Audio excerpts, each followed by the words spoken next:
Okay, can I go ahead and have the city council candidates for Ward 4 come on up, and we'll have you take a seat now, so as soon as I get done talking, we're ready to go. We are live on Facebook and on the radio right now, so we're going to try to keep things rolling so there's not a ton of dead air time for those who are listening. Keep things exciting for you. Thank you, guys. All right, let's start with please rise for the Pledge of Allegiance. I pledge allegiance to the flag of the United States of America and to the republic for which it stands, one nation, under God, indivisible, with liberty and justice for all. All right, please take a seat.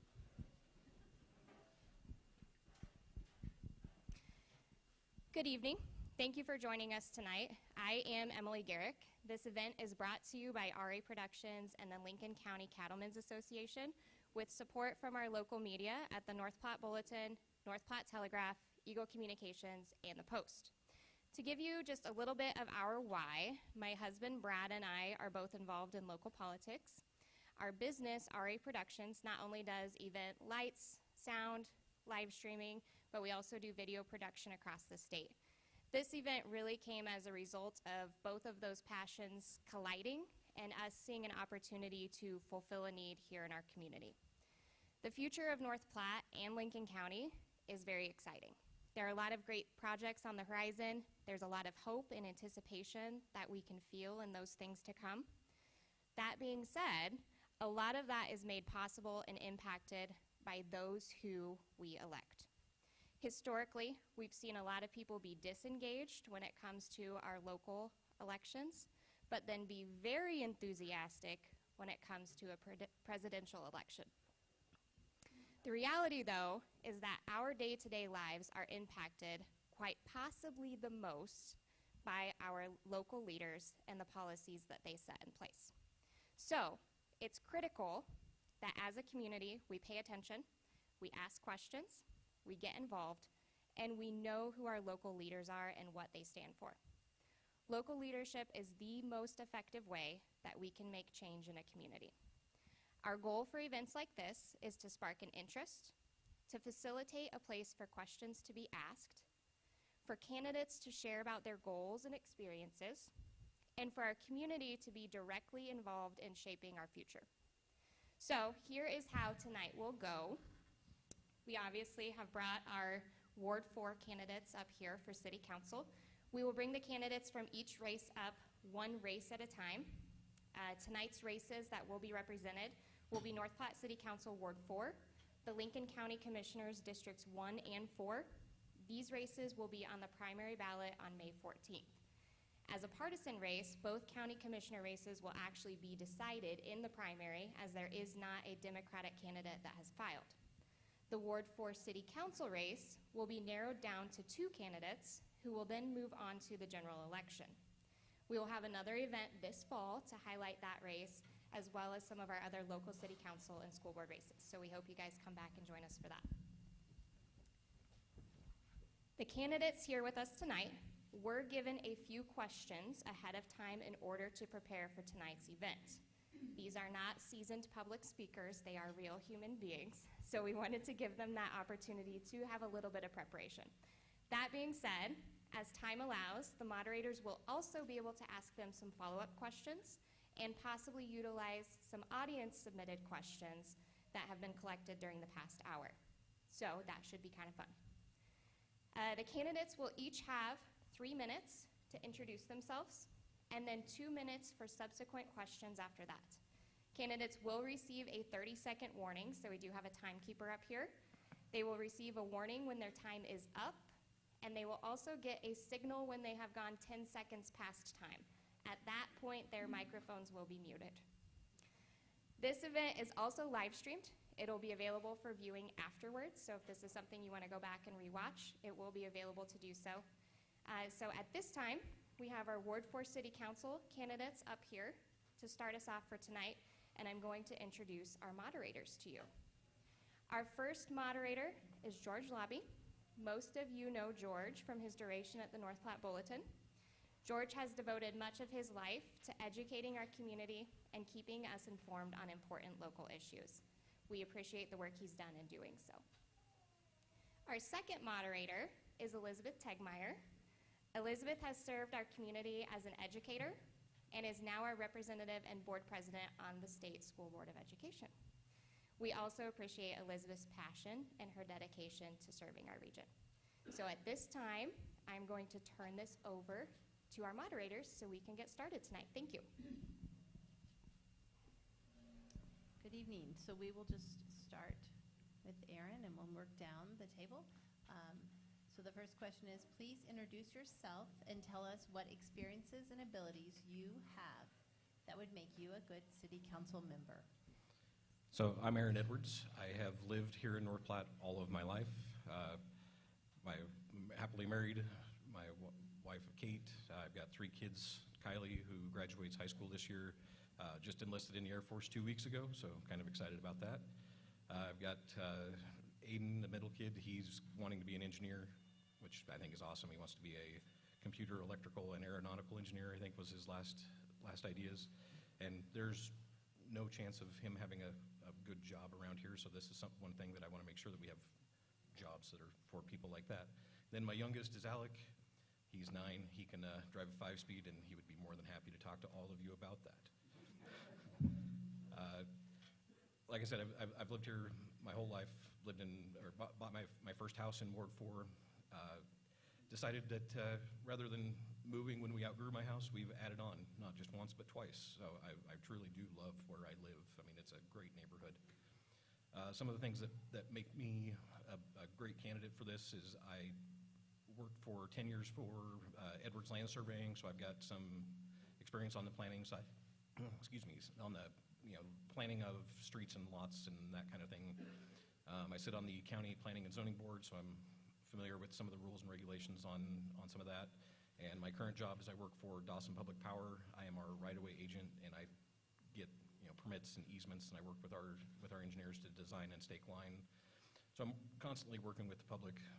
Basically, if you live outside of the city of North Platte, and we cover most of Lincoln County, we cover from Sutherland to Shelton, so I'm very familiar with what's going on, not just in North Platte, but in the Lincoln County area. I guess I would just think that I'd be a really strong candidate. I can get into this and just hit the ground running. I don't have to play catch up. Very good. I want to just take a second and thank all you guys for running. It's important and it's a tough job, and I appreciate you.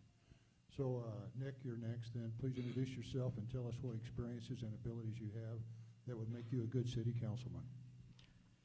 I want to thank everybody for coming, and I want to thank RA Productions for putting this on, and the Telegraph and the Bulletin for being here. My name is Nick McNew, and I am born and raised in North Platte, born and raised in Ward 4. I actually spent a lot of my childhood riding my bike here to these fairgrounds and riding my bike over to the log cabin and, Buffalo School here in Ward 4. I love this community. I love this town.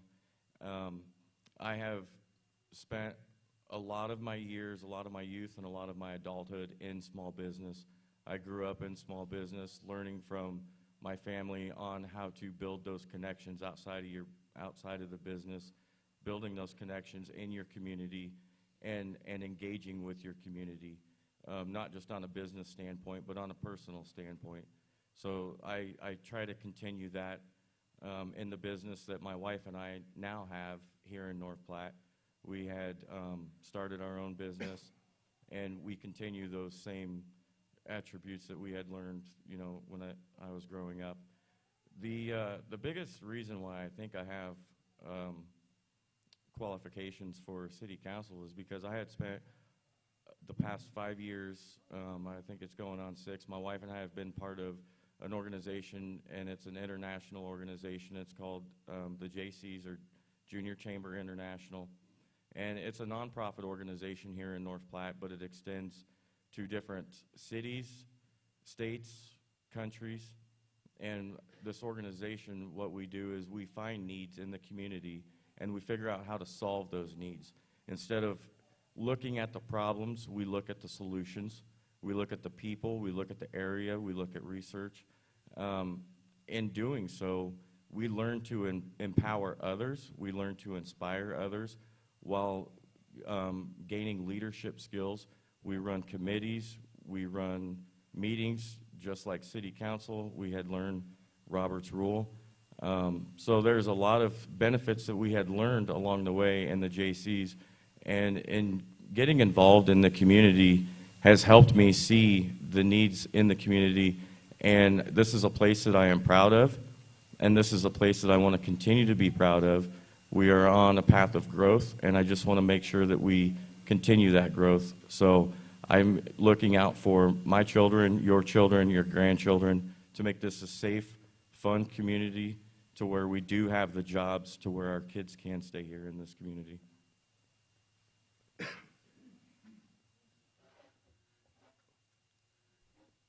Mr. Martinez, please introduce yourself and tell us what experiences and abilities you have that would make you a good city council member.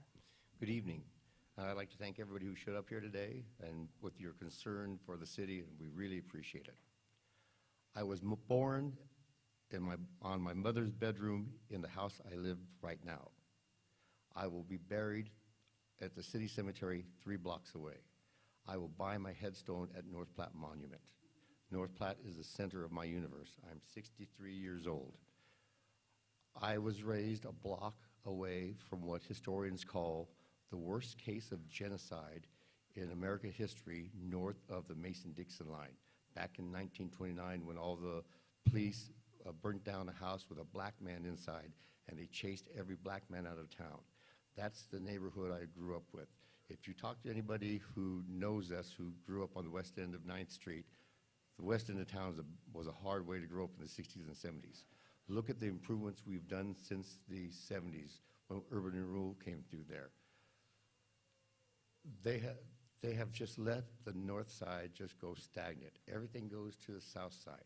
I'd like to have my daughters come back and practice law here in town, but they can't because there's not enough income for them to do it.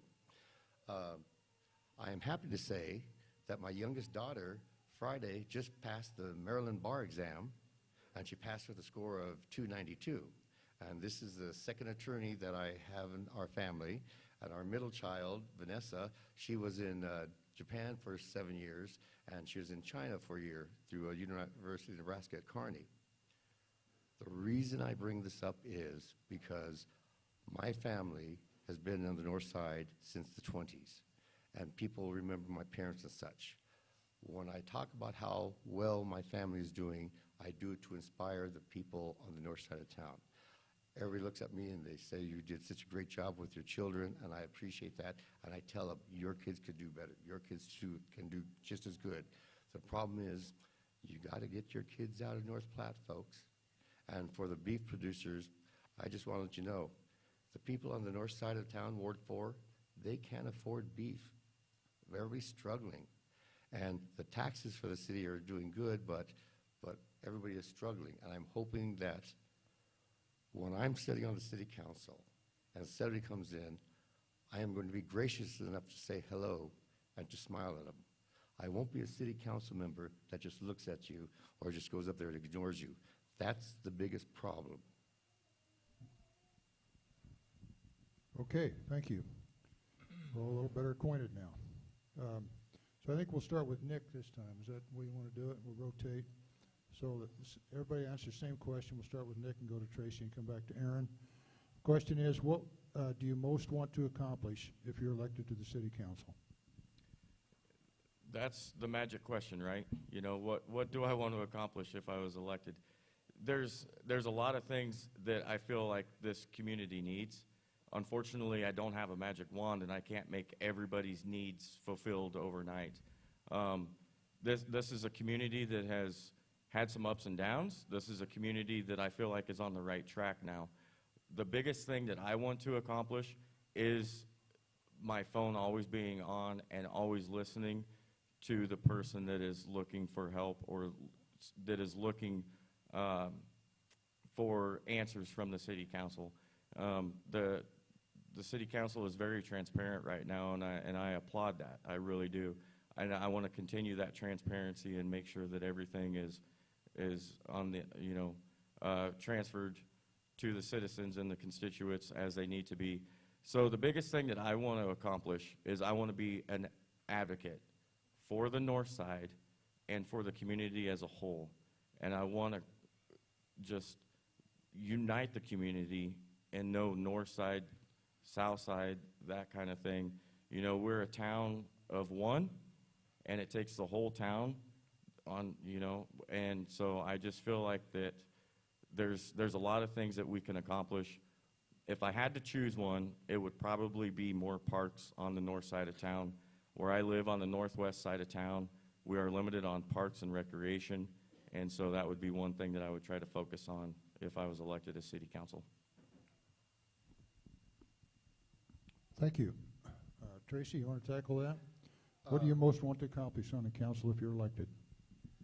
I would like to see that we get an urban renewal program back in here. I was talking to the city administrator. We're talking about opening West 8th Street from Curtis to Adams through my property. I have land there. If I wanted to develop it to houses, I have to have a street there. In talking, we was talking back and forth about the north side being blighted. Yes, no, yes, no. Come to find out, after the 70s, when we did all the urban renewal, the city only had to pay $40,000 to file to get the north side blighted. Do you guys understand that? If they would have done it back in the 70s, it would have been $1,000 a year up to 40 years later. The people on the north side of town need their houses redone. They need insulation. They need services. They need to go in there and pull up the old houses, and if they're substandard, the people who own them can sell them and move along. The parks, since the studies in the 70s, we've always known we needed a park. And putting the rec center on the ballot, that's common sense. The thing was, the plan was to put a park on the north side of town behind the Historical Museum. Imagine, folks, if we would have put the rec center over there in the big cornfield. We would have had 2 rec centers. It would have been able to, the kids on the north side would have been able to go to the parks, and it would be an improvement for the land values. Okay, thank you. Aaron, you want me to repeat the question? Be glad to. I think I got it. What do you want to accomplish most if you're elected to city council? All right, so if I'm elected, I want to make sure that North Platte and specifically Ward 4 is moving forward and that we are going in the right direction. There are a ton of things coming into North Platte and Lincoln County, and I just want to make sure that what we are doing is we have, you know, good, strong infrastructure, that we are not setting ourselves up for failure. I want to make sure that the Ward 4 North and all of North Platte is set up for success. Yes, there is a lot of redevelopment opportunities in North Platte and specifically in Ward 4, but that's one of the big things that we need to do is make sure that our infrastructure and those kinds of things are taken care of first. Thank you. Okay, we will start this question with Tracy. Balancing the city government expenses with the costs that taxpayers will have to bear is a challenge. What would be your approach to city expenditures and the level of property taxes? To coin Ronald Reagan, I'm going to use my opponent's youth and inexperience against them. We have been pounded with taxes since the 70s. We finally got it down to a normal where we can manage it, and then the tax level is running even. They're doing good. The problem is how they're wasting your money. The example would be the next to the water tower on 8th Street, the Light and Water building, chain link fence around there. They ripped up this perfectly good chain link fence and they put a privacy fence there. Now, if the fence was bad, how come they didn't re-fence the water tower fence? That's where you waste the money. Did we really need to have that fence? You know, we can't get city services. We need to lock everything down and hold it tight. I think it is obscene that some widower decides they're going to get a new green foam mattress, and they get a bed, and they got their old mattress, and they can't have the trash truck haul it away in the alley. You got to get a script, you got to pay for it right. We pay these taxes, and nothing ever happens with us. And the north side just sits dormant that way. And I think my experience that I'm 63 years old. I have been paying property taxes since I was 18 years old. My Lord, the only thing I live for is property taxes and student loan payment. I don't buy a new car. Nobody on the north side has a new car. We just worry about living there and trying to exist.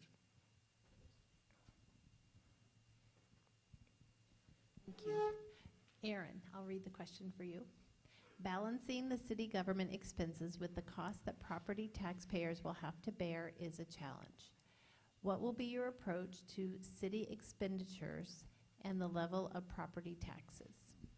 So I want to start out with the public schools takes up about 65% of your taxes. So the city of North Platte's portion is a much smaller impact than what you actually think. Now, we do need to make sure that we are fiscally responsible. We have, city services that we have to take care of first. Police, fire, those kinds of things that are a necessity for the community. Having good, solid infrastructure, and I hate to keep harping on infrastructure, but that is one of the big things that are, we have major expenses with those. So if we do them right and do them right the first time, we don't have to keep coming back and fixing things.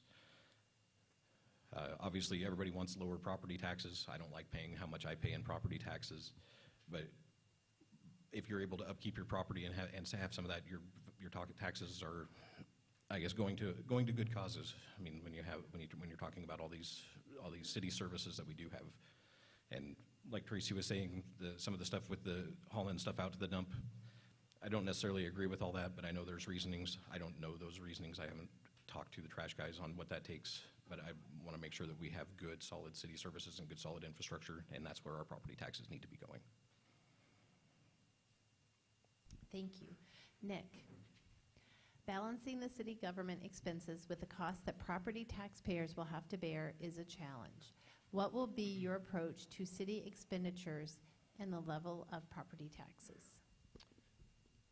Well, just like anybody else, you have to balance a budget. If we had endless amounts of money, we would have everything we needed, right? Unfortunately, that's not the case, and times are getting tougher and tougher. So what we need to do is we just need to be smart about how we're using the city's money, because that money is not ours to spend. I mean, it's everybody's to spend, right? It's not just my money. It's not just my opponent's money. It's everybody in the city's money. So we just need to look at that, and we need to look at it as a business standpoint and make the sometimes tough decisions, but we just need to use our best judgment, use our best knowledge. Unfortunately, that's why I hear a lot of people why they do live on the north side is because there's lower property taxes over there, and some people don't want paved streets because their property taxes are just going to go up.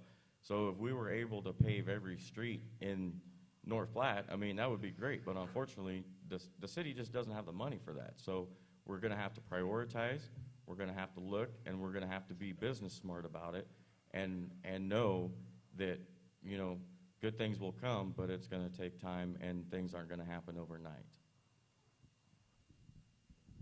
Okay, thank you. Aaron, we'll start with you this time. Unless I've lost track. That's correct, right? Okay. So currently the city's undergoing a significant amount of development, as we all know. So the question is, how can the city, in your opinion, how can the city best meet the twin challenges of developing affordable housing and attracting solid businesses? So one of the things that's, I guess, in my opinion, is a misconception is what an affordable house is. I would like to call it more of an attainable house. Average affordable house is like $275,000. And I know there's a lot of dual income families with kids and whatnot that's not an affordable house, and especially in my ward, a $275,000 house might put you probably at the very top of the market for the entire Ward 4 or real close to it. So that we need to make sure that I guess that what is affordable is actually more what's attainable. I guess that's about all I got on that. All right. Nick, you want to try that? How can the city, in view of the development the city's undergoing, How can the city best meet the challenges of developing affordable housing and attracting solid businesses? Well, with businesses, you've got to have housing, right? If we're going to be bringing in new businesses, we're going to be bringing in people from outside of town, which we're going to have to accommodate with that. And that I agree with Aaron on that. You know, affordable in some areas aren't affordable in others. So if we're going to say that, you know, an average or an affordable house is $275,000, we better bring in some really good paying jobs. And, you know, that's what we need to go after. We need to go after the really good paying jobs.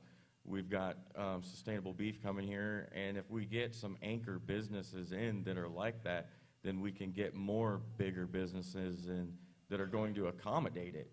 You know, some of the lower paying jobs just unfortunately aren't going to cut it. So as far as the housing goes, I feel like honestly we could probably use some apartments in Ward 4 that are affordable. You know, there's a lot of things that we can get cleaned up, and affordable is I don't feel like we're meeting that for most of the town, or for some of the town. So just trying to get that spectrum and get that figured out. But like I said, I feel like some affordable apartments might be a great thing for Ward 4. Okay. Interesting answers. Tracy? So I probably don't need the question repeated, but I'll do it right quick. How can the city best meet the challenges of developing affordable housing and attracting solid businesses? Well, the one thing with my old age is I've been able to watch everything that they've done. And it's bringing in the businesses that's the most important thing. I'm a person that have said for years that the city should build on the industrial track a large building, have it freestanding. Just like if anybody knows Pena Street going into Denver, they have the warehouses there with literally 100 stalls on each side. When Microsoft showed up, they wanted North Platte. Why? Because because that computer stuff needs to be cooled. They're ready to go right now. When can we get a building up? 2 years. They went back to Silicon Valley because it's right there. If the city would invest in having a standing building now, you bring in more. The key to our happiness is sales tax. The old city clerk, Bill May, taught me that long ago. Look how we did the Walmart distribution center. Look at the magnet that brought in everything there. That intersection right there is turning over millions in sales tax. And we want to attract the nice jobs like that. In all honesty, excuse me, nobody wanted a slaughterhouse. Nobody on the west border, nobody in Wyoming or Nebraska. North Platte was desperate to find anything, and we grabbed it, and we have to live with it. The boat sailed to be throwing a fit about it, and we pushed that 100% of the way. All right, thank you. Nick, we'll start with you this time. What is your approach to the use of tax incentives to foster development, such as TIF and the supplemental enhanced employment area sales tax at District 177? You're going to make me go first on the TIF subject, huh? Appreciate that. TIF is a big, hot topic, right?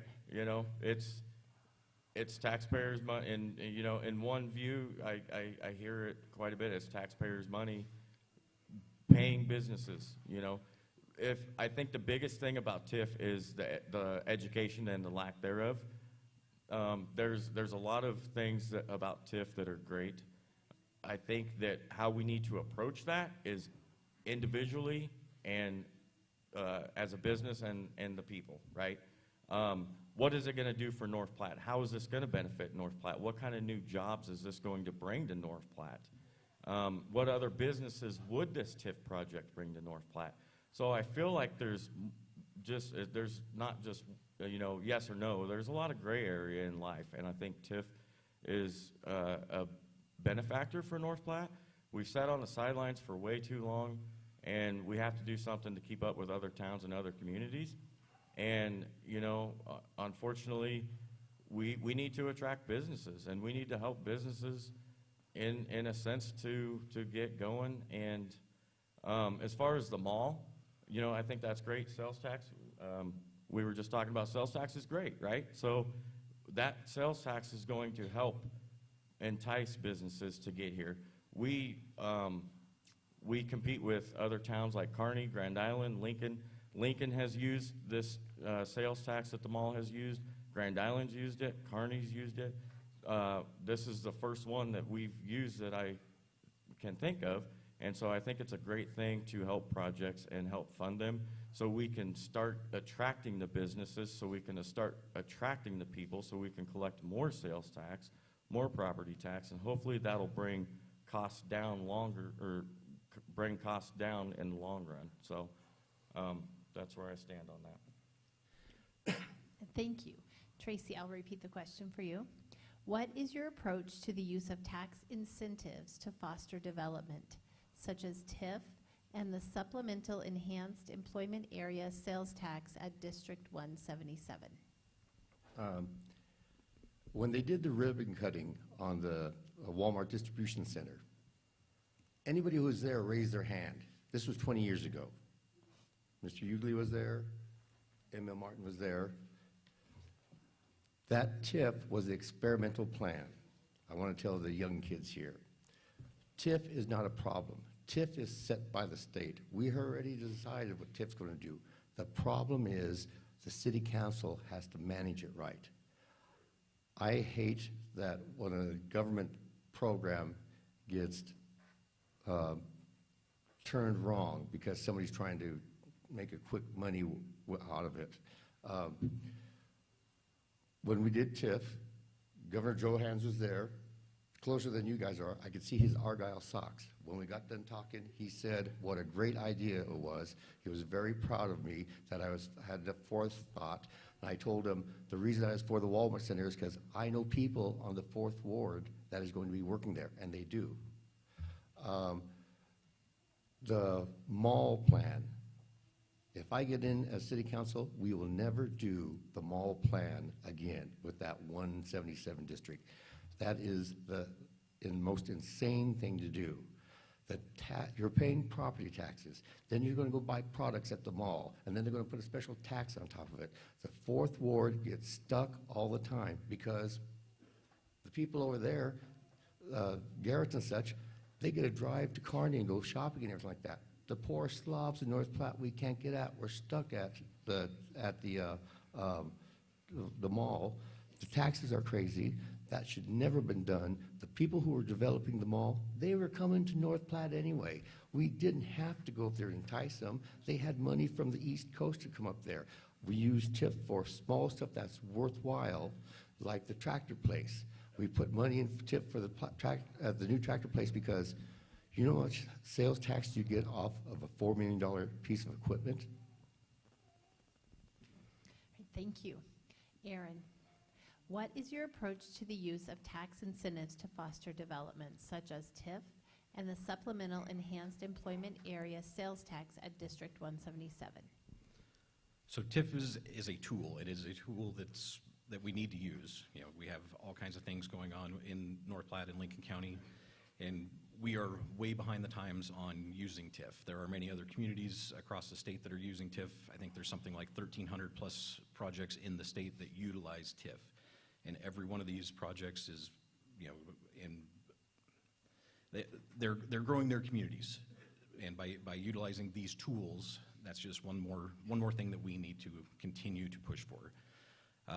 You know, specifically in Ward 4, some of the micro TIF for some of these properties, that would be a great thing for some developers to come in and use that micro TIF to, you know, help save some money, I guess, to fix up some of these homes and some of these properties to make them more viable for the north side.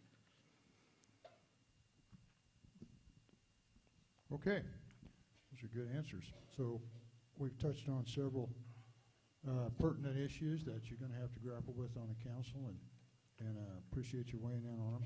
We'll come to our last question, and we just want to go down the line, start with Tracy, and want to summarize where you're coming from and why people should vote for you. I would like to thank the voters who've supported me in the past. They know my heart is in the 4th Ward. I'm not going to get rich. I'm not there for the glory of it. I'm tired of the way it is. Nothing changes. When they go over on Anna Street on the south side of town and they redo the curbs and everything, and West 9th Street was a nightmare, they don't care about the north side of town. If I was on the city council, I would be pushing. I would be going to a place like the Park Hotel across from the Cody Park Pool. That guy right there is the perfect place to use TIF and increment financing. So he could tear down his Park Hotel, so he could buy the land west of him, and he could build a shopping center there. That land is just sitting there, and the problem is our 4th Ward councilmen don't get off their butts and don't do anything for the north side. And Mr. McNew said he had no problems with the 2 sitting councilmen. Boy, if they complain about what's going on for the last 40 years, those guys are the problem. You need to get it changed. Okay. Aaron, summarize where you're coming from and tell us why we should vote for you. I agree. We need change. Vote for me. We do. We have a lot of things coming, for development, and our county commissioners have done a great job on getting some of the bigger things out in the county coming. Our city administration has done a really good job in town, and I look forward to working with them and continuing to move in the right direction. I mean, I am able to hit the ground running. I'm not going to have to play catch up. Vote for Aaron Edwards. My phone is always on. Give me a call, text, whatever, 308-530-3478. And when I say my phone is on 24 hours a day, ask my wife. All right. Nick, you want to summarize where you're coming from and why people should vote for you? Yeah, I just feel like people need to understand that we are on the right track. There are a lot of tough decisions no matter what we do in our day-to-day life, from business to city council. There's a lot of tough decisions. Not every decision is going to be popular, but it takes a community to grow and willing to grow, and a community willing to support our towns and our efforts and quit going out of town. Whether that's I love paying the extra sales tax at the mall. I don't mind it at all. I love supporting local. I love shopping local, and I want to not have to go out of town to go buy stuff. I do drive a new vehicle, and I do live on the north side, and that's because I have the opportunity to, when I go and do something, I put everything I can into it, whether that's starting a business, having a family, doing community service, coaching kids soccer, sports, anything that I put my mind to, I set it and I do it and I accomplish it, and I'm looked back and I am proud on my accomplishments. So I am proud to be up here, and I would be really proud to represent the north side and North Platte and continue the growth and the path that we're on, so we can keep kids here, keep them safe, and have them have a fun, safe place to live and grow up. Okay, thank you. How about a round of applause for these 3 candidates? Thank you, moderators. Thank you very much.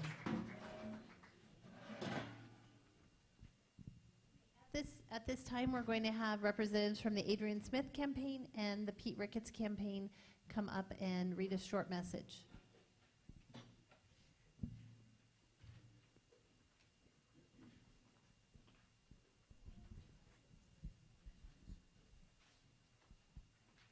Thank you guys for having me out today. Adrian's caught up on the other side of the state, so he sent me out here to read this letter to you guys. Greetings, fellow Nebraskans. It's an honor to represent 80 of Nebraska's 93 counties in Congress. But more importantly, it's an honor to represent the hard-working, God-fearing people that live in those 80 counties. As you know, there is an inscription on our state capitol building that reads, "The salvation of the state is the watchfulness of the citizen." Nebraskans like you are fulfilling the spirit and mission of that motto by showing up tonight, and I applaud your involvement. In Washington, D.C., Nancy Pelosi and her liberal Democrat allies are conspiring to retake the House and re-elect Joe Biden. However, I am enthused about the 2024 elections and the prospect of building on the Republican majority in the House, flipping the Senate, and restoring common sense to the White House. I am committed to supporting candidates that will reverse the damage of the Biden presidency. In Congress, I serve as the chairman of the Trade Subcommittee for the Committee on Ways and Means. This committee has jurisdiction over tax policy, trade policy, and entitlements including Social Security and Medicaid. These are very important issues for Nebraskans and our rural communities, and I work every day to represent our state's interests in policy debates, committee hearings, and with my vote. With a restored Republican majority in the House, we have been working to reverse the liberal Biden-Harris agenda that has been a disaster for our country. From out-of-control spending to the wide-open southern border, and from cutting off domestic sources of energy to runaway inflation that is driving up the cost of food and fuel, just to name a few. It's been one policy failure after another.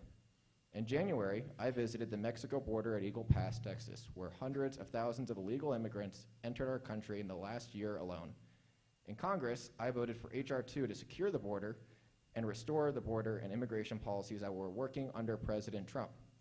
This is one of our countless policy failures by Joe Biden that are undermining the very foundation of our country. Nonetheless, I remain optimistic that we can turn the tide. I am working hard to support 3rd District farmers and ranchers in Congress, such as my work to launch the Agricultural Trade Caucus, advocate for a strong farm bill, push for legislation to prohibit foreign adversaries from purchasing American farmland, and stop out-of-control regulations. We need sound policy to continue to succeed as the nation's #1 congressional district for agriculture now and into the future. Thank you, and God bless Adrian Smith. Thank you again for having me out tonight. This is a pretty good setup. So. Great. Thank you. Now we'll have a representative from Senator Pete Ricketts' campaign.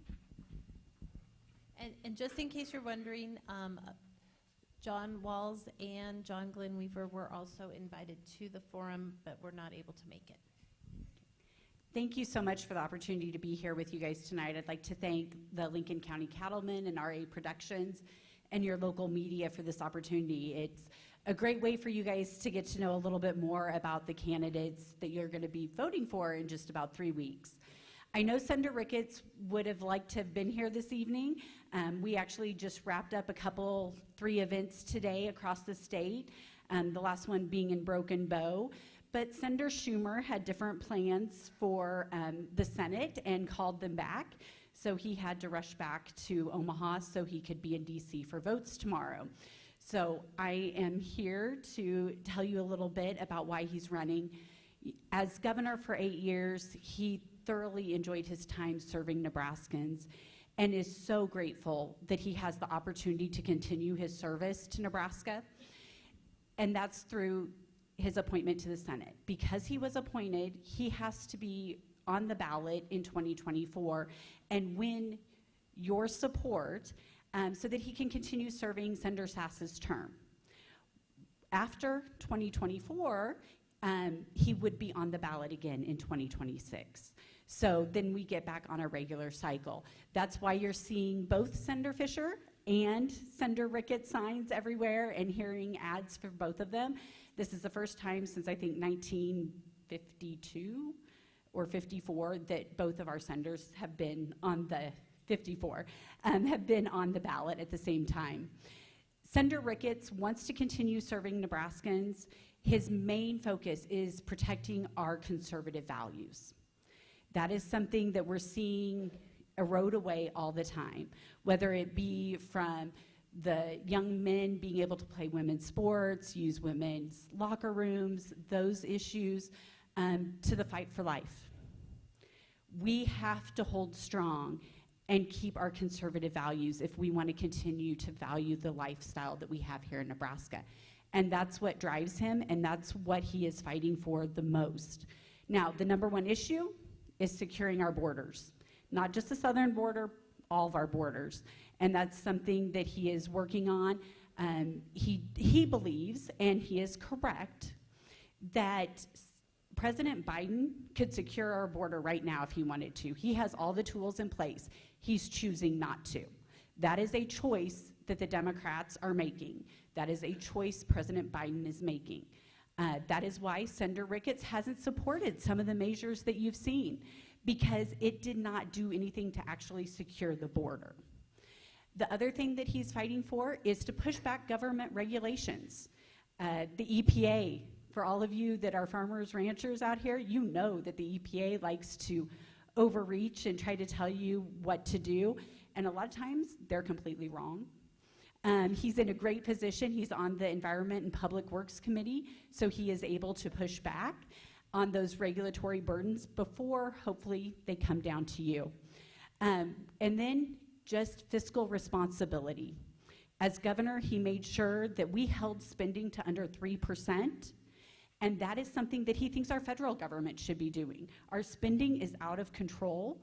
Government at the federal level is not efficient, and that's a priority for him, to bring common sense Nebraska solutions to Washington, D.C.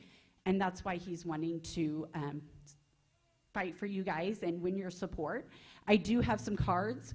If you would like to fill them out and offer your public support to Senator Ricketts, we would love to add your name to the over 1,000 Nebraskans that we have already supporting us. And then I also have just some cards here that tell you a little bit about him. And I do have the pro-life petition as well, if you have any questions about that. Thank you so much for the opportunity to be here tonight.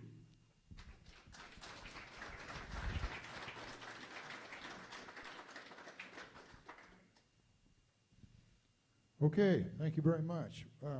Next, we're going to go to the District 1 Commissioners race. If the two candidates will come up, I'd appreciate it.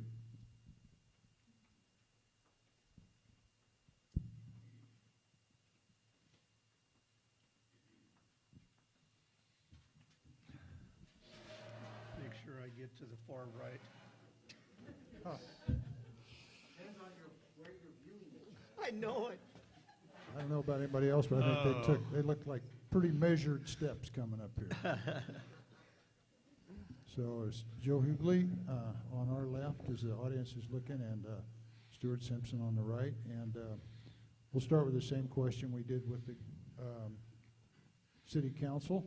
Please introduce yourself. Joe, you want to go first and tell us what experiences and abilities you have that make you a good county commissioner? Sure. Thank you, George. And thank you for having a mic that works tonight, by the way, also. I'd like to thank RA Productions, the Lincoln County Cattlemen's for hosting this event. I think it's extremely important that we allow the voters to get to know each of the candidates just a little better. And I don't think there's any better way than what we're doing. A little bit about myself. I'm a lifelong resident of North Platte. I grew up in a blue-collar family. My father worked on a section. He was a foreman on the Union Pacific Railroad. We lived one house off of Front Street on North Lincoln. And at that time, Front Street was not a paved street, and the railroad did not maintain the weeds very well over there. So it was kind of I would go with my brother to the State Theater on the north side on Saturdays, and it was, if we'd come home and it was in the evening, that was kind of a scary place for a little guy about 4 or 5 years old coming down that Front Street. But anyway, I just want to say that I spent probably the first 7 summers. I went to work for the railroad on the section gang when I was 16. I learned a good work ethic, I think. I think it was one of the best experiences I ever had. I went to school in the Lincoln, and got a degree a professional degree in architecture. That was one good thing that came out of that trip to Lincoln, but the most important thing that came out of that is I got to meet the love of my life and my wife of 52 years, Penny Hughley, who's in the back of the room. And Penny, would you stand up and be recognized? And I want to thank you for allowing me to do what I've done for this long. Thank you.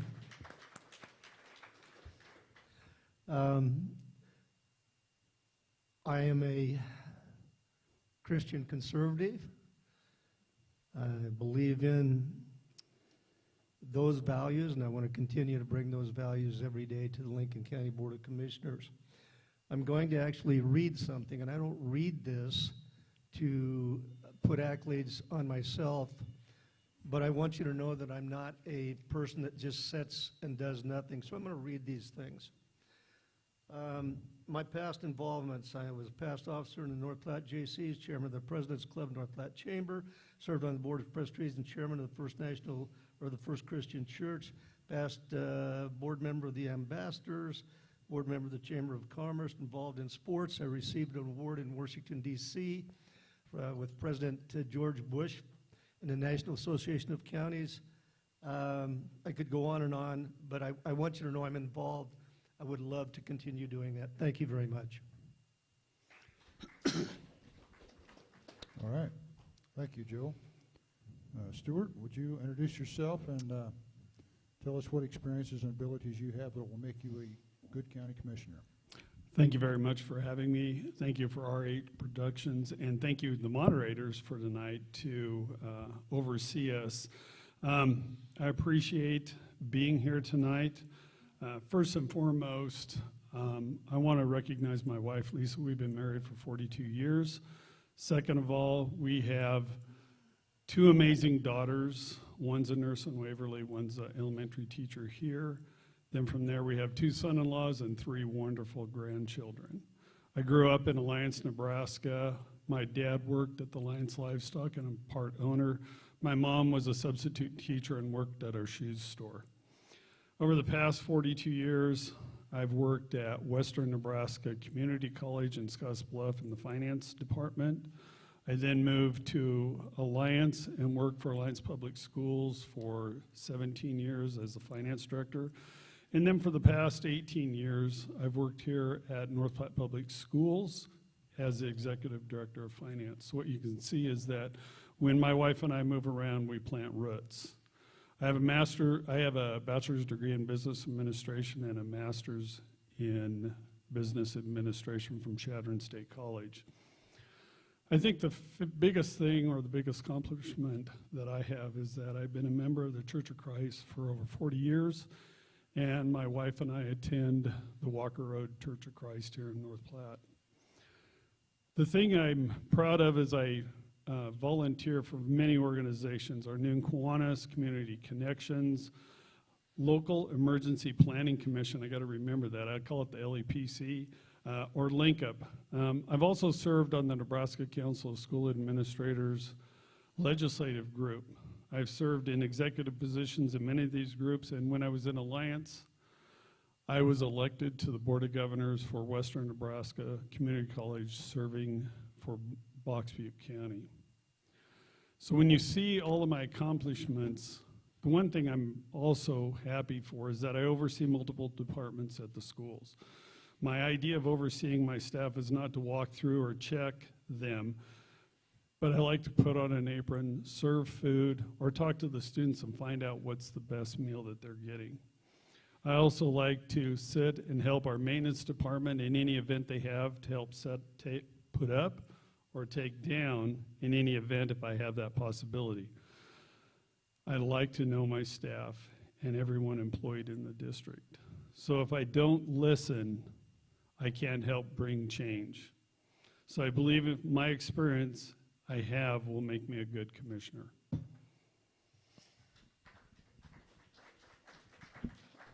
Okay, thank you. Stuart, we're going to start with you this time on this question.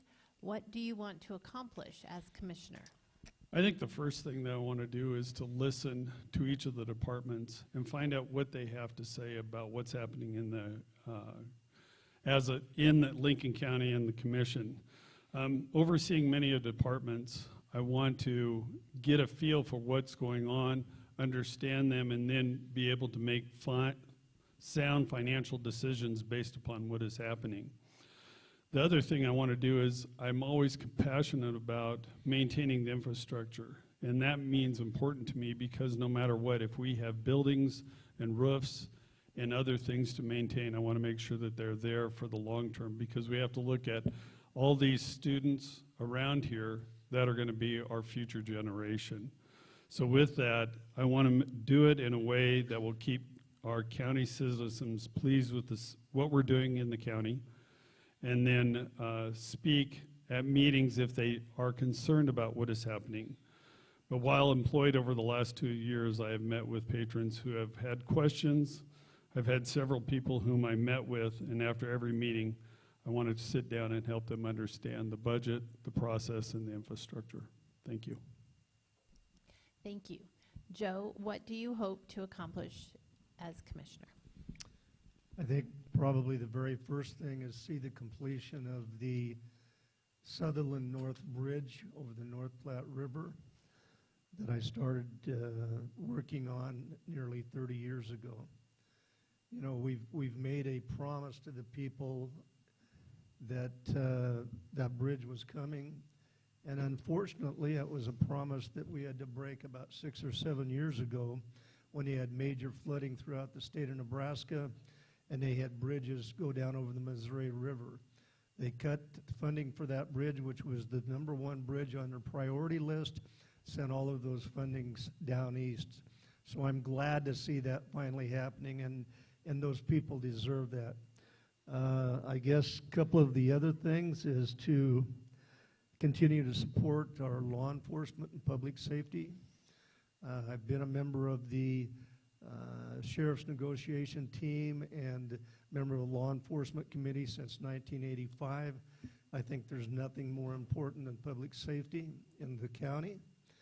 I want to continue to work hard on our county's road and bridge infrastructure program.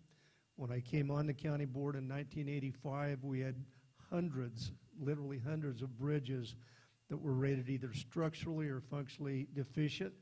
Many of them old timber bridges from the 1930s. We began a long, slow process of replacing those with either metal or box culverts out of concrete and saved the taxpayers a lot of money over the years not having those things collapse. So those are a couple of things. Economic development is huge. We try to see Gary Pearson in the audience. We tried 3 times to steal him. We finally got him the 3rd time and want to continue working with Gary on economic development. My time's up, so thank you. All right. Thank you, Joe. So the next question, and I guess Joe gets to start this one. In the not-too-distant future, the county commissioners will have the task of updating zoning regulations for the development of renewable energy. Wind generators and solar panels have been talked about. And some pre-planning has been done in that regard. So question is, what is your attitude about the development of wind and solar projects, and what approach will you take to those if you are elected? Sure. I would approach that like I have any of the other major decisions I've made over the last number of years. I'd study the issue, try to get as much information as I possibly can, reading articles, going to other projects that have been completed, while looking at social media with a grain of salt, because we know that not everything on social media is the truth, but it gives us a foundation to start looking at. Michaela Wooler, Commissioner Wooler, and I actually made a trip to the Invernergy project at Peets, Colorado. Went and looked and took sound readings, took a look at the flicker that was from those units, watched maintenance taking place, and went back with a wrap-up with the Mayor of Sydney, Brad Sherman, and to try to get any feedback from people, negative feedback after it had been there. Brad said there isn't any. There was feedback and concerns prior to it going in. Once it was in, it's sort of a non-issue. So I think getting much information as possible. We asked Marvin Planning, who is currently working on the Lincoln County Comprehensive Plan, to specifically study renewable energy, to come back with us to the board and to the Planning Commission with some recommendations. They've dealt with many counties going through the same thing that we are. Listen to our Planning Commission. There's only 2 people on that Planning Commission that live inside of the city limits. The rest of those are rural people. And they'll have public hearings as well. listen to what the people are saying, and then when we have our public hearings as a county board, listen to what the people say, make the very best informed decision possible. And I might say I've tried to stay out of that Marvin planning process so that we don't influence that input. I think it needs to be a neutral input. Thank you. Thank you, Joe. Stuart, so what's your attitude about the development of wind and solar projects, and what approach would you take to it if you're elected? Well, I think, first of all, we don't have much choice as we watch the nation. Many of them are going to renewable energy. And we can see that moving in the direction where we want to eliminate fossil fuel and nuclear energy. So we want to make the best, wisest choice. And listening to Joe, I know the commissioners have a lot more data than we do, but I've been reading a lot in regards to wind and solar energy. So when we look at it, there needs to be either a large wind farm or a solar farm just to produce enough energy to accomplish for Lincoln County. But I have many questions. Will the amount of energy gained outweigh the cost of the equipment, land, and installation? How many people will benefit? And what happens when a wind turbine goes down? And I think the commissioners have received that information, but we as patrons need to listen too. Can this be repaired? Have we been out of, will that make our land, ag land, useless? What about several days in a row of cloudiness? What about our solar farms then? Can we produce that energy? Many questions have to be answered, and I know that they're getting it at the commissioner's level, but more and more meetings will be needed to take place. I know reading through what has happened in the past, the commissioners have set setback boundaries for wind and solar farms need to occur. But I want to make a better understanding exactly where the government funding is coming from, if that's the case, on how to install wind and solar farms and how that's going to affect our farmers, ranchers, natural resources, plants, and animals. So with that, I believe wind energy in Lincoln County could move forward if all the questions above prove that'll be a benefit to Lincoln County. From my research, solar farms are more for homeowners and businesses than anything else. It'll take much research, planning, and input from citizens to these wind and solar farms to benefit Lincoln County. Thank you. Thank you. Elizabeth? Yep. Stuart, we're going to start with you this time. Balancing the county government expenses with the costs that property taxpayers have to bear will continue to be a challenge. What is your attitude and what will be your approach to county expenses and the burden of property taxes? I think first and foremost, I say I want to listen to each and every department and find out what is going on in their department and how their funds are being expended. Because first and foremost, we have to focus on the spending and what will be happening from there. Then from there, budget reductions across the board that have occurred are great for a one-time shot, but now all of a sudden we have to roll up our sleeves and take a look about what has to happen in each department. For example, if you have rising fuel costs or rising insurance costs or rising supply costs, how does that affect each and every department at the county level?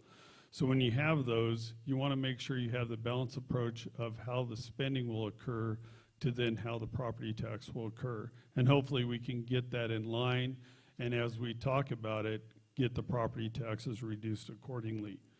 But will it be increasing? We don't know, because first of all, we have to evaluate that spending. As we've seen this past year, when we had multiple fires going on north and the emergency management department was out helping the firefighters with the fire, how did the budget happen? And so we need to be conscientious about the coming years, about making sure we address those budgets, because we can't predict Mother Nature, but we can address budget concerns. Thank you. Thank you. Joe, balancing the county government expenses with the costs that property taxpayers have to bear will continue to be a challenge. What is your attitude and what will be your approach to county expenses and the burden of property taxes? It always has been a challenge. It was a challenge when I was appointed in 1985. My first budget year, I think 1986, the county had to go and get a line of credit from the bank so that we could make payroll. Commissioners did a great job of keeping the budget low, and taxes low by spending the reserve. I pledge never to let that happen again. The hardworking men and women of Lincoln County deserve better. We've got our reserve built up. We built that up over about a 2 or 3 year period, and we've never been back to the bank since then, and I'm proud of that. I treat the county budget no different than I do my own. I treat the tax dollars no different than our own. They are our tax dollars, just like they're yours, and we need to look at it that way.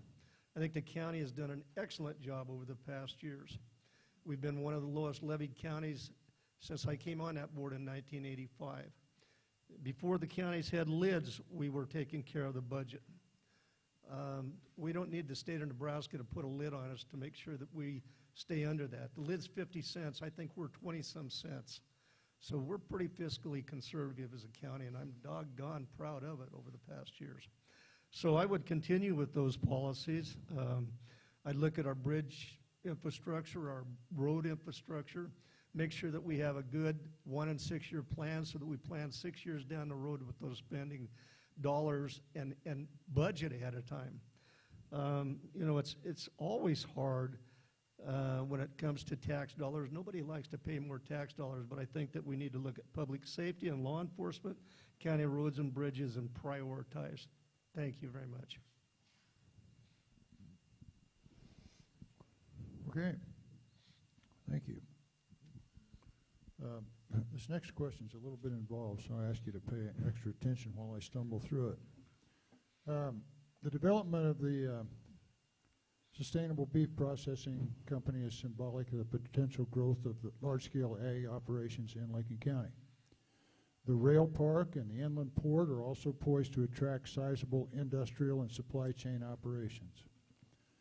So the question is, how can the county protect its resources while sharing its central location in the United States with such businesses as are envisioned? How can we protect our county resources? First of all, in addressing that, I'd like to say thanks again to Gary Pearson. Gary Pearson was a major driver in both of those. The Development Corporation, with Gary's leadership, has done a tremendous job. Sustainable Beef has about a $1.2 billion annual impact on Lincoln County. That's according to Ernie Goss, University of Nebraska economist, and Ernie's a pretty straight shooter. That's a big thing. There's looking at employing 800 families. With that comes a cost. You know, we have been proactive, met with other communities that have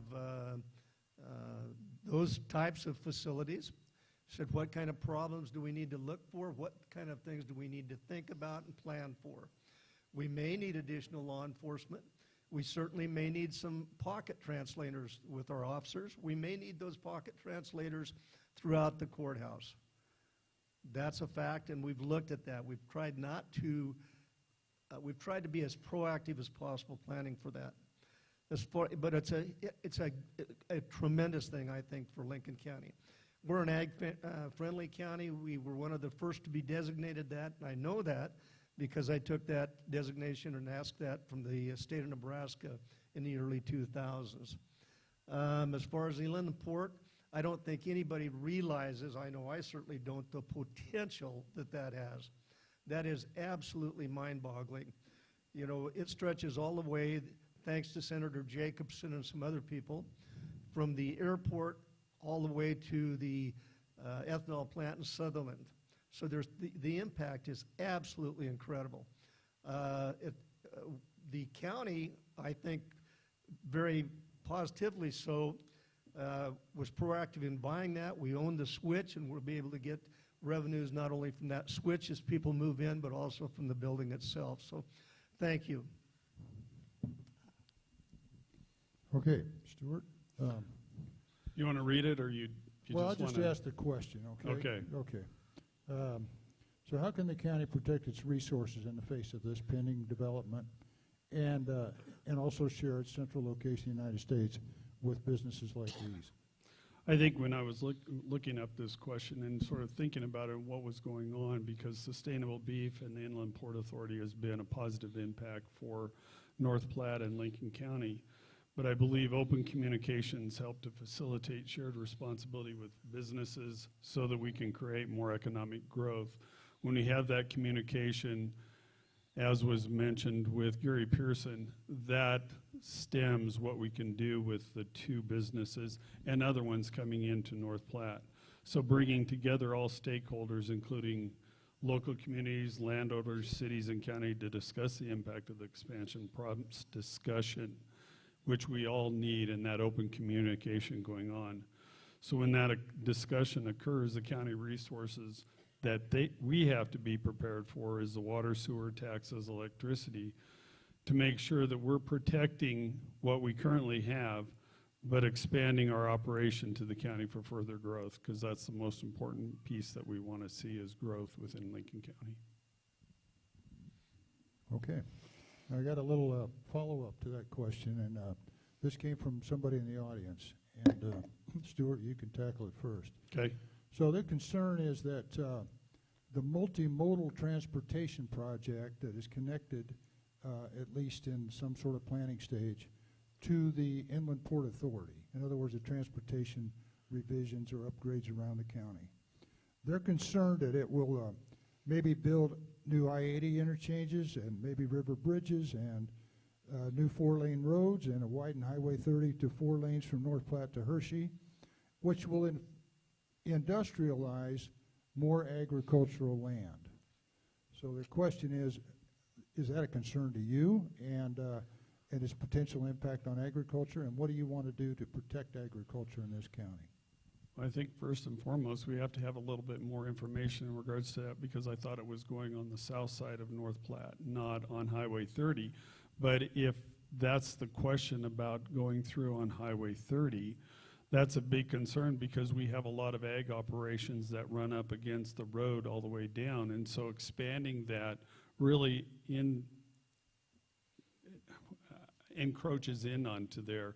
And we need to be very conscientious and have all the parties to the table to make sure we have a discussion about what's going to go on and how it's going to affect all the ag operations between North Platte and Hershey, plus all the infrastructure that will happen at I-80 as well as Newberry access, because that's going to bring truck traffic through North Platte.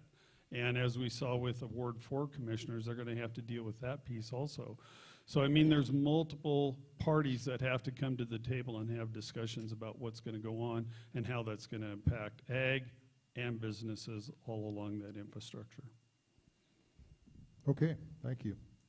Joe, do you want me to repeat the question? No, because I think I need to probably add something to the question that perhaps you missed. Go ahead. And I'm gonna guess that the individual is asking about the study that Lincoln County is looking at about the possible, I'm gonna call it road study around the county, both north and south. And if that was the question, Lincoln County has requested federal funds to do a very, very extensive study as to what needs to be done, if anything, with regards to the road system throughout Lincoln County, and as it specifically may have to do with not only the inland port, but with sustainable beef. And if I think that was probably what that question was referring to. I don't think the county board has any inclination to take any farm ground at all from anyone without first having a major study done, having many, many meetings with all stakeholders, including those that make their living off the land. You know, I just mentioned we are an ag county community. You know, we're the second largest state in cattle production in the United States, next to Texas. Lincoln County is the 4th largest cow producer in the state.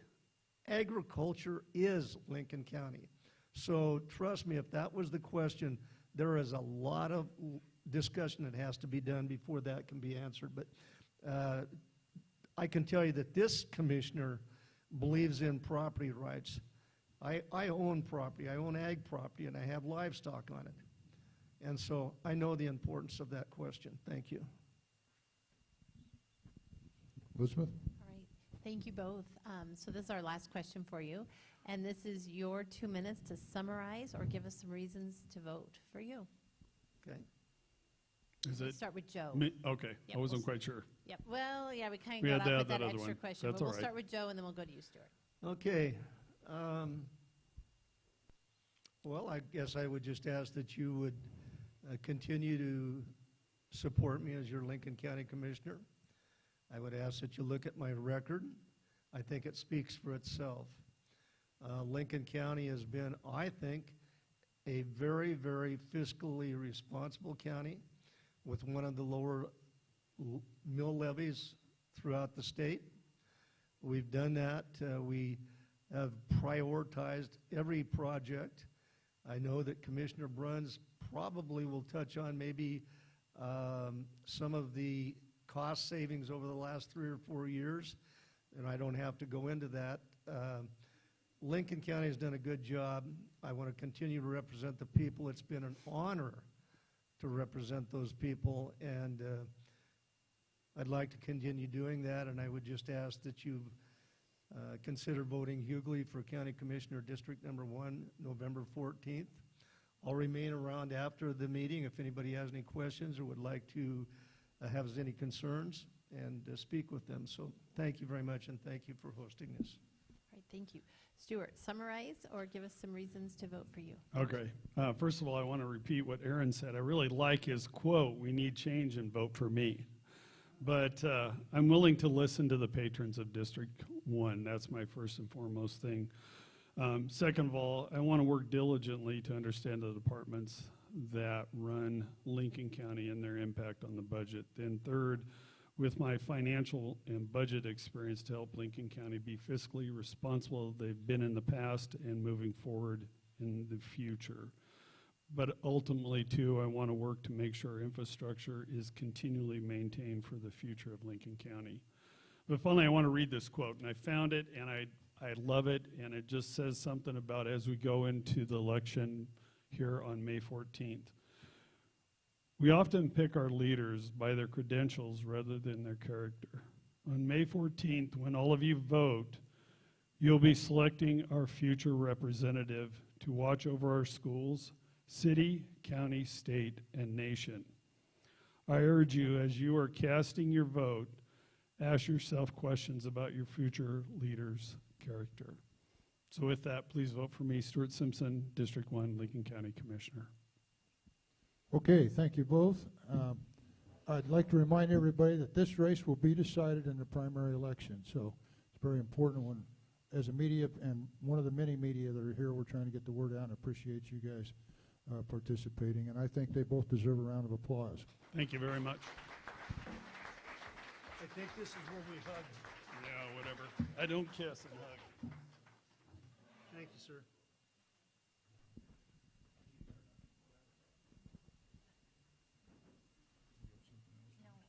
All right, we will have the candidates for District 4 come to the front, please.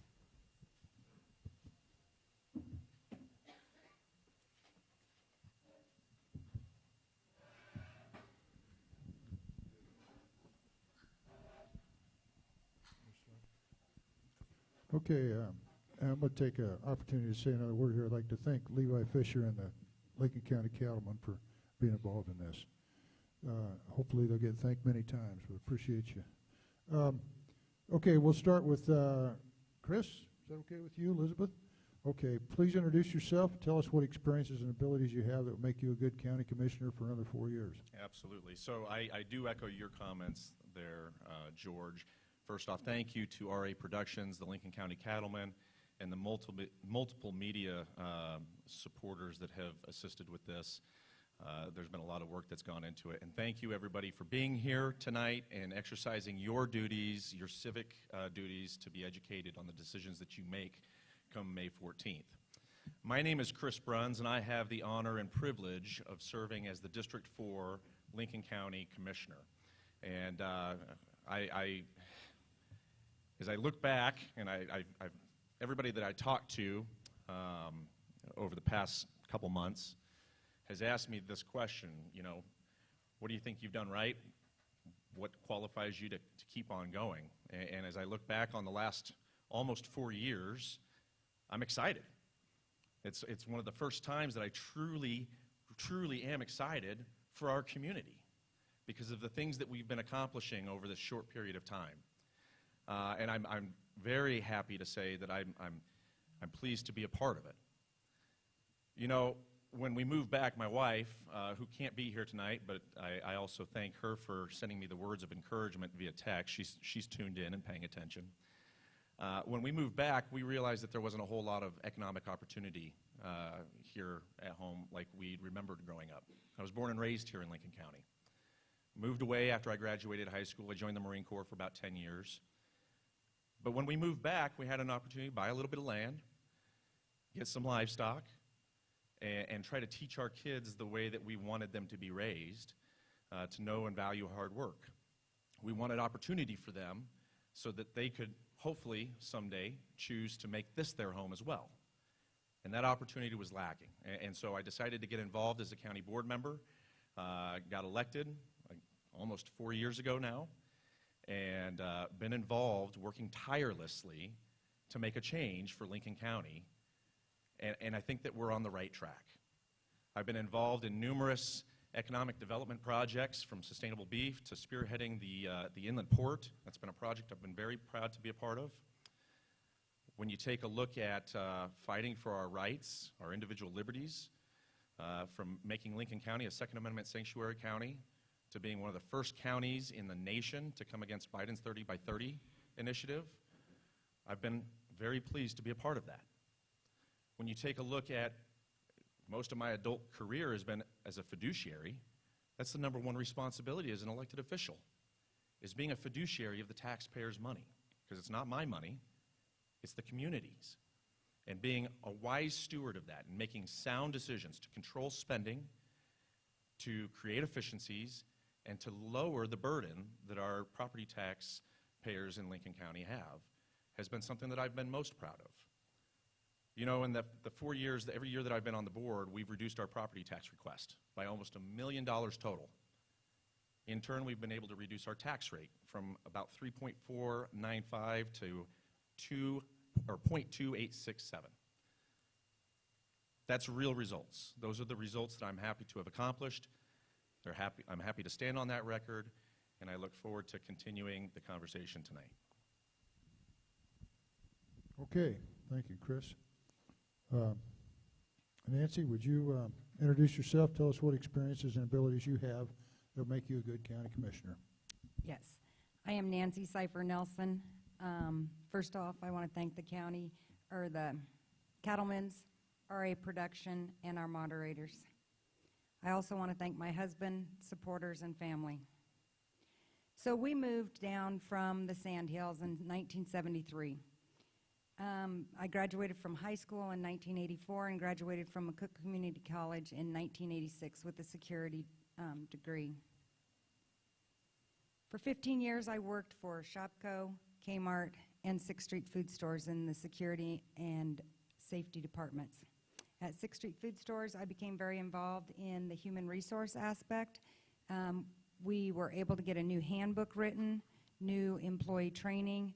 I worked on helping to reduce our unemployment benefits that we have to pay because our managers were not handling those situations correctly. In 2002, I made the decision to come back to the family farm. At that time, I was also a part-time mail delivery, so I know the county roads in Lincoln County. We were raising 10,000 meat chickens. We had some hogs, and then we added milk cows to it.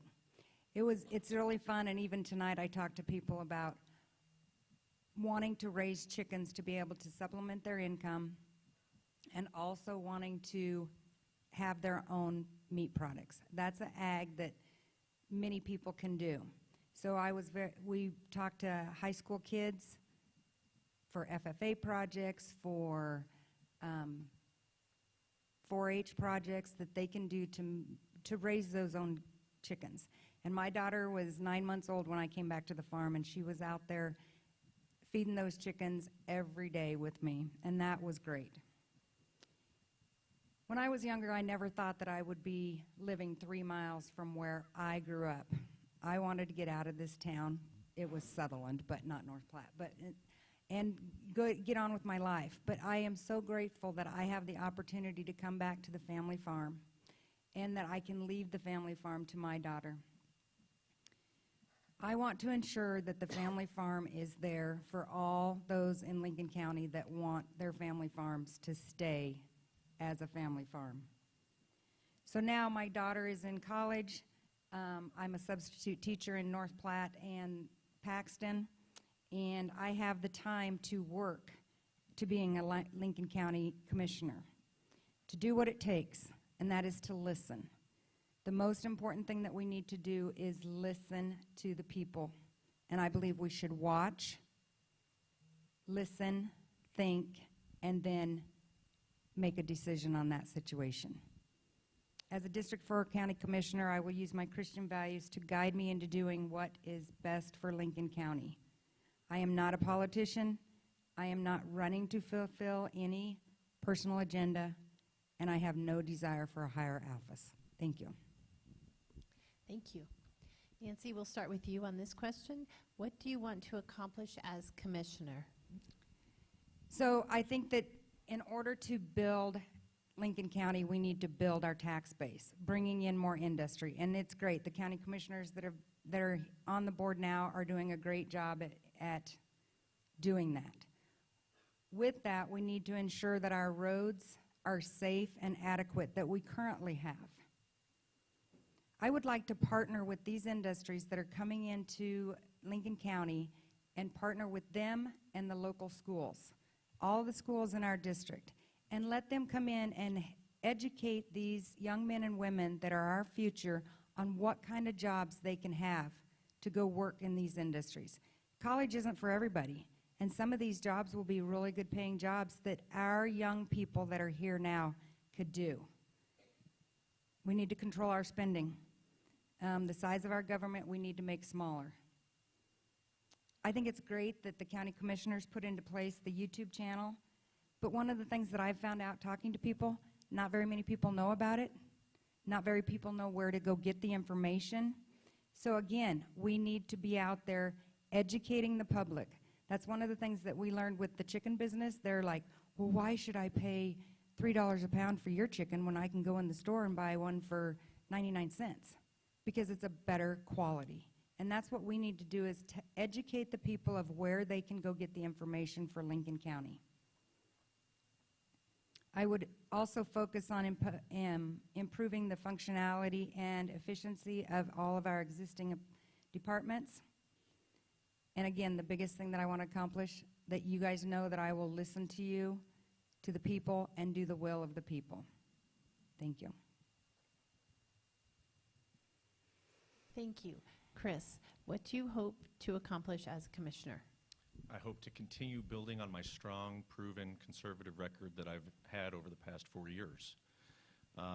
Building on the successes that we've been able to accomplish for making our county government more efficient, implementing new technologies to get the information into the people's hands so that they're informed on what's going on with their local government.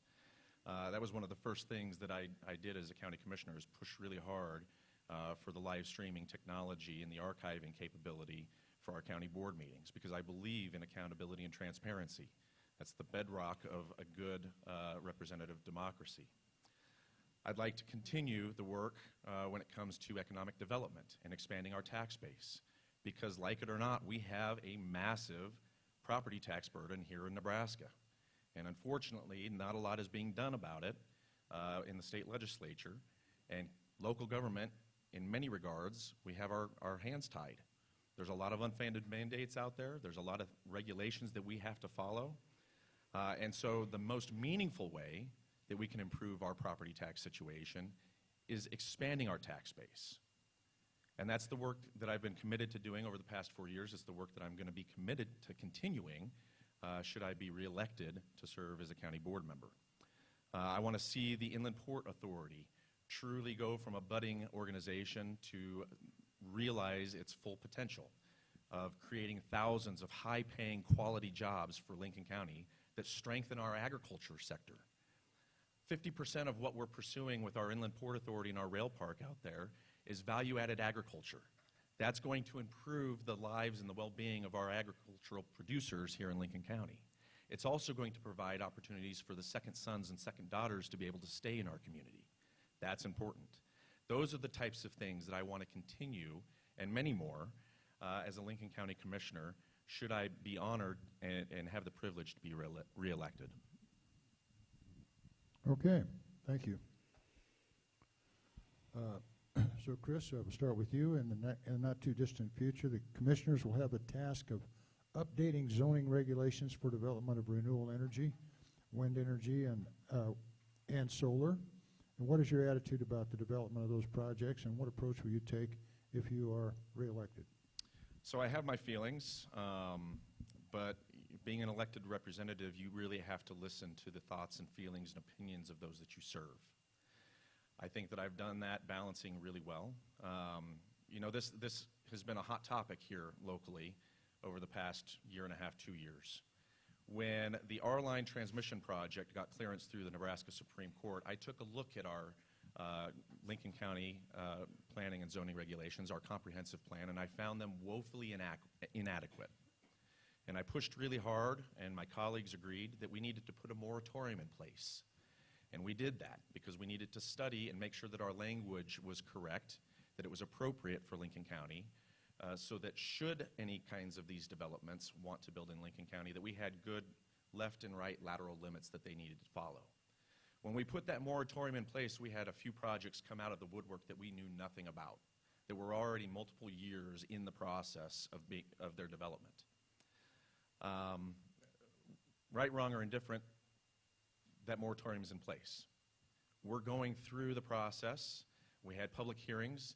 We found out that and understand that we're not the experts in it. And so we are utilizing the experts that we have hired for our Lincoln County land comprehensive use plan, our comprehensive land use plan, to study, as Commissioner Hughley said, renewable energy, to make sure that the planning regulations that we have, that we do adopt, that they're defensible in court. We can't outright ban wind and solar in Lincoln County, much to many people's chagrin. But what we can do is we can make sure that we have language that's appropriate, that protects our natural resources, that protects our sensitive sandhills, so that we don't have blowouts and damage to those resources that is irreparable, that we protect our Lowest Canyon region and our Platte River confluence. Those are important aspects of who we are here in Lincoln County, and I'm committed to making sure that we have the appropriate language put in place for any potential future development coming into Lincoln County. Okay, thank you. Nancy, what is your attitude about the development of wind and solar projects, and what approach would you take if you're elected? So, I would never consider this on my property, but I have made a commitment to listen to my constituents and to the will of the majority of the people. We have a lot of work to do on this topic. First and foremost, there must be good planning and zoning regulations. Setbacks will need to be reviewed along with the placement of the transmission lines, because it's not just about this wind and solar pieces of equipment that's in there. It's the transmission lines that's going to go through neighboring farms and properties. We must do a good comprehensive study, and a plan will be needed. Both of these should be done without influence and should be done fairly.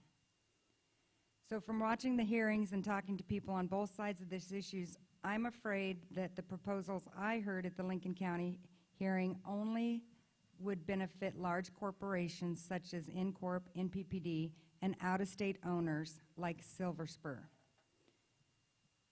The local farmers and ranchers will not have enough farm ground, even if they cooperate with neighboring farms, and that they would be denied.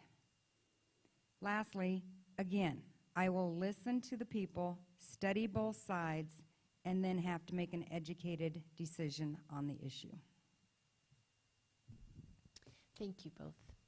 Nancy, we'll start with you on this question. Balancing the county government expenses with the costs that property taxpayers have to bear will continue to be a challenge. What is your attitude and what will be your approach to county expenses and the burden of property taxes? So this is going to be one of the most challenging issues that I will have to face as a county commissioner. Again, we need to build our tax base. I am committed to the development that represents and complements not just the ag industry, but all residents of Lincoln County, every town, every village. We also have to control the size of our government. We do not need any new departments. There was a Lincoln County Commissioners meeting where there was talk about adding a county building inspector. That could add thousands of dollars to our budget. We do not need that. We do not need more regulations. While I like the fact that we have the new predator control department, why should every taxpayer in Lincoln County pay for that, something that a limited number of people will use? I know last year was a very hard budget, but we need to continue to reduce, just like we do at our home, at our business. If we don't have the money to pay for it, we should not be spending that money. So I'd be working with all departments to help reduce those spendings. I just had a person come up to me the other night and said, my husband and I are making the most money we have ever made in our lives, and we still cannot save any money. So we need to look at how we can help as a county reduce the expenses for our patrons. Thank you. Right, thank you. Chris, balancing the county government expenses with the costs that property taxpayers have to bear will continue to be a challenge. What is your attitude and what would be your approach to county expenses and the burden of property taxes? To continue being a fiduciary in controlling spending. That's something that I've done every year that I've been a commissioner. As I said earlier, we've reduced our county property tax request by over $1 million over the past few years. That's resulted in real mill levy decrease, and not through smoke and mirrors of valuations increasing so the property tax levy can go down. No, it's actual controlling of spending, asking for less, doing more with less, and not throwing that burden on the taxpayers. Being a strong fiscal conservative is a fiduciary of the taxpayers is something that I take great pride in. Every decision is weighed on, and I ask the question on almost everything. How does this impact the budget? I'm not the only commissioner that asked that question. We all do. We have a good group of commissioners that are doing a fantastic job being fiscal hawks. At the same time, we can expand services through creating efficiencies. These services are important. Everybody wants their roads maintained. They want better infrastructure. That's one of the main responsibilities of county government. Our law enforcement. We've provided new technology. We've expanded what we've done from our deputy ranks. We're working to provide them good resources, needed resources, but we're doing it in a fiscally responsible manner. Taking good thought to our budgetary process, it's a long process. It's an all-year-long process. It's something that I don't take lightly. And if I'm honored to be reelected, you have my commitment that I'm going to continue over the next 4 years doing exactly what I've done this 4 years. Controlling spending, working to shrink government where we can, expanding services, and allowing local government to be better and smaller. Okay, thank you. This question goes to Chris first. It's the development of the Sustainable Beef Processing Company and potential growth of large-scale operations in agriculture in the county, plus the rail park, the inland port. They're supposed to attract sizable industrial and supply chain operations. So how does the county protect its resources while sharing its central location in the United States with these businesses? Absolutely. So again, I've been with Sustainable Beef from wire to wire. I'm a huge supporter of that organization and what they're doing to create economic opportunity for Lincoln County. Finally, We haven't had major economic growth since the late 70s in Lincoln County. We've had a stagnated economy and a shrinking population. We're finally turning that tide. When it comes to the rail park and what we're doing out there and the project that I've spearheaded with the inland port and helping push legislation and get the application submitted and getting the first designation for an inland port in the state of Nebraska, things that I'm very happy to stand on, we've got to see these things through. We can't allow them to be a microcosm in the larger history of Lincoln County. We have to make sure that we continue the momentum. We can only do that if we have strong infrastructure in place, if we have strong law enforcement that is supported with the resources that they need. These operations, as I mentioned earlier, the economic development opportunities that we're pursuing, they're for the benefit of all Lincoln County. Thousands of quality, high-paying jobs, jobs that support our other industry and business here in Lincoln County, particularly agriculture. That's a good thing. We need to continue it. We need to bring the ancillary businesses in. They'll be a success if local government can continue to working together to address housing, to address our infrastructure needs. You know, we're projecting to have hundreds, when this rail park is completely built out, hundreds of tractor trailers traversing Highway 30 through the village of Hershey. There's a roundabout in the village of Hershey, so they'll continue going west on Highway 30 through the village of Sutherland or through the city of North Platte. We need to make sure that we have strong infrastructure in place where it's needed. We're relying on hopeful funding to hire experts to tell us where that is. That's the type of work that I want to continue to see through, making sure that the momentum that we have is capitalized on and sustained. Okay, thank you. Nancy, how can the county protect its resources in the face of what could be tremendous industrial type of growth while sharing its location with businesses that are attracted here? I am grateful for the development that's coming. Sustainable beef, I love it. If I was 20 years younger, I would go work there. That's my kind of job. The inland port security, also something that would be awesome. But I took a different approach to this question when I got it. And to me, it was about protecting, okay? So we have to think about the farmers that have been here for years. It's very concerning to me about the amount of ag land that would be needed for a loop around North Platte.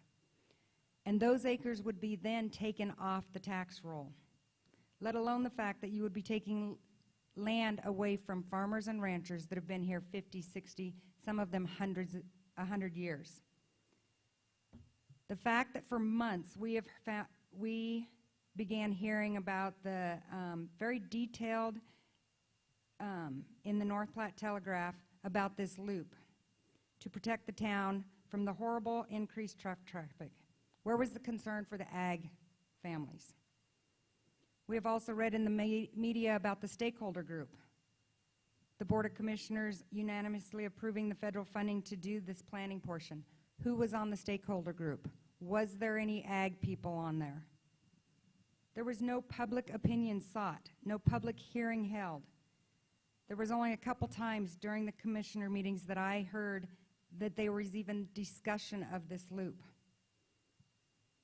I would like to see a list of who the stakeholders are. I read a report that said by 2040, sorry, aging myself, over 104,000 acres are going to be used. Land, farms, acres will be lost. We can't allow that to happen. And we already struggle with maintaining the roads that we have. What is this new roads going to do to maintaining that department? We need to come together, work together. There needs to be a way to develop these with all parties being honest and open. Thank you. Okay. So there's a little spin-off to that question, and Nancy, you kind of addressed it already. We're talking about the amount of ag land that might be sacrificed to transportation corridors. to accommodate Inland Port Authority and Sustainable Beef.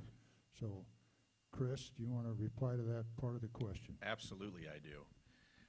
We have no idea if new roads are going to be needed.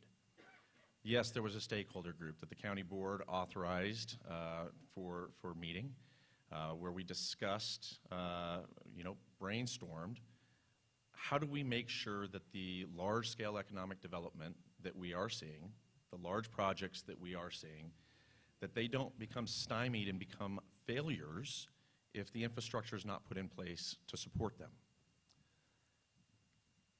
When the discussion was brought to the county board, we did agree that there was need for further education and study on the matter. And so we sought unanimously, all 5 of us, to go ahead and seek federal funding that was out there, because that money's been appropriated, right, wrong, or indifferent. The federal government is spending that money.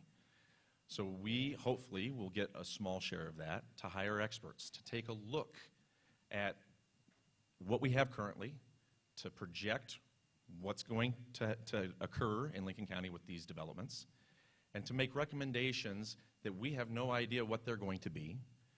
We don't know if it's going to be a business loop. We don't have any idea if there's actually a need for a west interchange. We're relying on hopeful funding to hopefully hire professionals to provide us answers to that.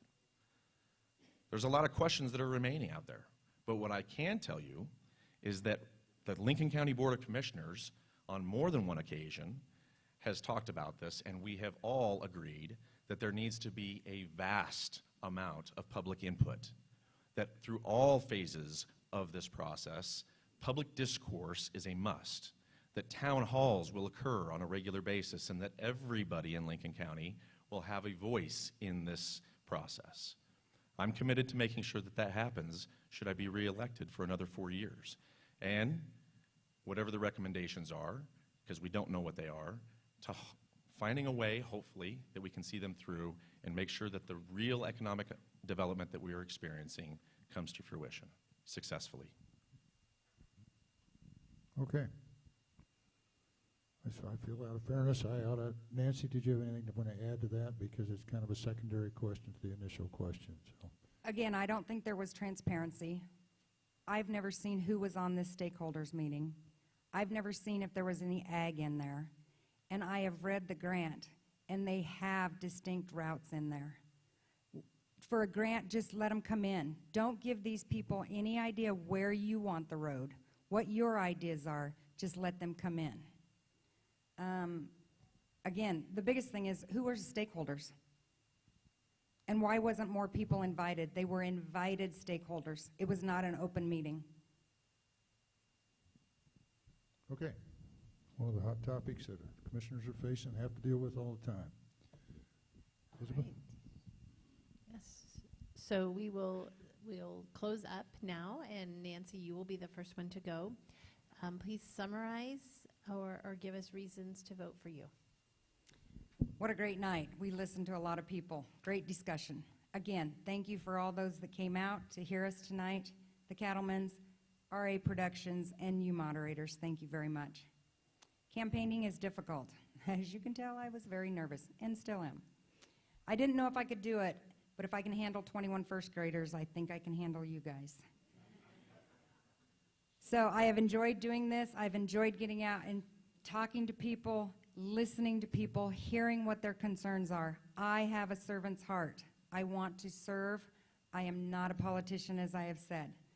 I don't have any plans on going for a higher office. And I don't care if people know that if I am involved in something. I like doing the work behind the scenes. I'm a worker bee. I don't need accolades that says, oh, she did this or I did this. I just want to go out there and serve you to the best of my abilities. And I would appreciate your help and your vote on May 14th. We can make a difference. Thank you. Thank you. Chris, please summarize or give us some reasons to vote for you. Absolutely. If my constituents truly like the direction that Lincoln County has been headed over the past 4 years, I ask for your vote to continue that work. I'm proud of the record that I have. I'm proud of joining in with a lot of individuals from a lot of different organizations and agencies that have been working hard on really tough solutions, really that address big problems that are facing Lincoln County. I want to continue that work. I want to continue working for the people of Sutherland, the people of North Platte, for Northwest Lincoln County, for all of Lincoln County, to provide opportunities for future generations, for my kids to want to be able to move back here and raise their families, hopefully, for your future generations to hopefully have opportunity that they could do the same. We live in a great community. I'm really excited about the trajectory that we're headed. I want to continue the work that I've done over the past 4 years, controlling spending, fighting for our individual liberties and our property rights, reducing our taxes, making government more efficient, and really working to provide economic opportunity because I believe that we are blessed by the work of our hands. Those are the types of things that I think have set me apart over the past 4 years. A lot has been done in a very short period of time. I hope to have another 4 years to continue that work. So I humbly ask for your support, your prayers, and your vote on May 14th. And together, we can continue to make Lincoln County a better place to live, work, and raise a family. Thank you. Thank you. Yeah, give them a round of applause.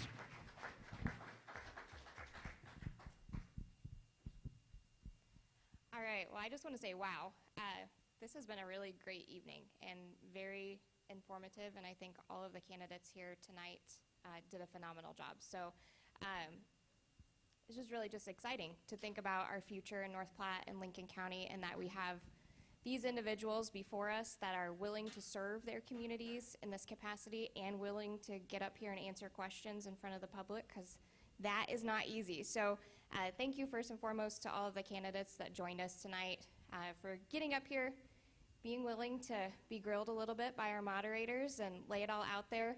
We all know that's not the easiest thing to do, and it is important for the rest of us to remember that these individuals they're normal people. They are people that live and work alongside of us. They're not seasoned public speakers. They're just ordinary people who see an opportunity to make an impact on their community. So thank you guys for being willing to do that. We also certainly need to thank all of the sponsors and people who made tonight happen. So for our team at RA Productions, who helped with a pretty quick setup today of sound, microphones, live streaming, as well as planning and promotion of the event, the Lincoln County Cattlemen's Association for their help with the venue, getting the word out, timekeeping, setting up, the North Platte Bulletin. George, thank you for being here tonight. The Telegraph. Thank you guys, and Eagle Communications. This has been on the radio this evening and on the Post, so it's kind of everywhere. And then, of course, I have to say thank you to our moderators, George Lobby and Elizabeth Tegmeyer.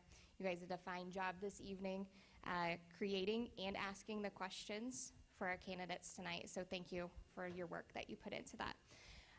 So I guess we'll end on the note of we look forward to doing this again. I'm getting my time here, 30 seconds left.